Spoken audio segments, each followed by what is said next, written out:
Ça, c'est l'écharpe d'un élu, d'un militant qui est reconnaissant à la CGT, à ses représentants, d'avoir toujours tenu bon sur la Palestine, sur les droits des Palestiniens et sur la dignité des Palestiniens.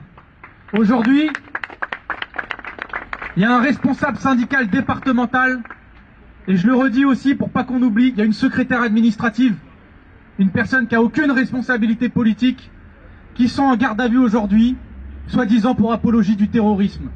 Il y a une dizaine de policiers qui ont débarqué à 6 h du matin, avec un bélier qui était prêt à défoncer la porte d'un responsable syndical. Vous pouvez penser ce que vous voulez de ce qu'il écrit ou de ce qu'il dit, mais qui n'est pas un terroriste, qui n'est pas un délinquant, qui n'est pas un violent, qui est juste un homme qui fait défendre ses opinions.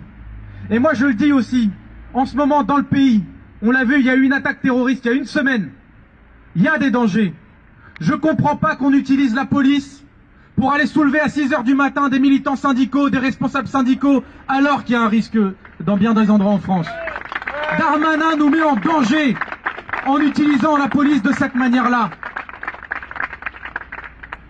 Il y a une semaine, j'ai eu honte en tant que parlementaire de voir des députés quasiment de tous les bancs se lever pour applaudir au soutien inconditionnel à ce que fait l'État israélien aujourd'hui. Aujourd'hui, ce que fait l'État israélien, c'est ni plus ni moins qu'un risque de nettoyage ethnique. C'est pas moi qui le dis, c'est l'ONU. Et donc on a le devoir, en tant que militant, en tant qu'être humain, mais aussi en tant que tenant d'une position historique de l'État français, de soutenir le droit des Palestiniens à vivre dans l'autodétermination, dans la dignité, dans la paix. C'est un horizon de justice et de paix qu'on défend. Mais aujourd'hui, vous avez des gens comme le ministre de l'Intérieur qui ont pris fait et cause pour tous les éléments de propagande de l'État israélien. Ils vont arrêter tout le monde de cette manière-là. En disant quoi? Ils veulent importer la guerre. On n'a aucun intérêt à importer la guerre. Mais nous, on veut que la paix, elle s'exporte par contre. On veut que la paix, elle soit établie en Palestine. On veut un cessez-le-feu à Gaza. Et nous ne reculerons pas sur des positions humanistes, sur des positions raisonnables et sur des positions que la CGT, la France Insoumise et tous les militants associatifs de ce pays tiennent. Et ils ont raison de tenir. Depuis 6 h du mat, il est là-dedans. Il est venu se faire menotter en slip. C'est quoi cette manière de traiter les gens? Le ministre de l'Intérieur qui dépense son énergie pour s'en prendre à un footballeur, Karim Benzema, parce qu'il a eu le malheur de tweeter son soutien à la cause palestinienne.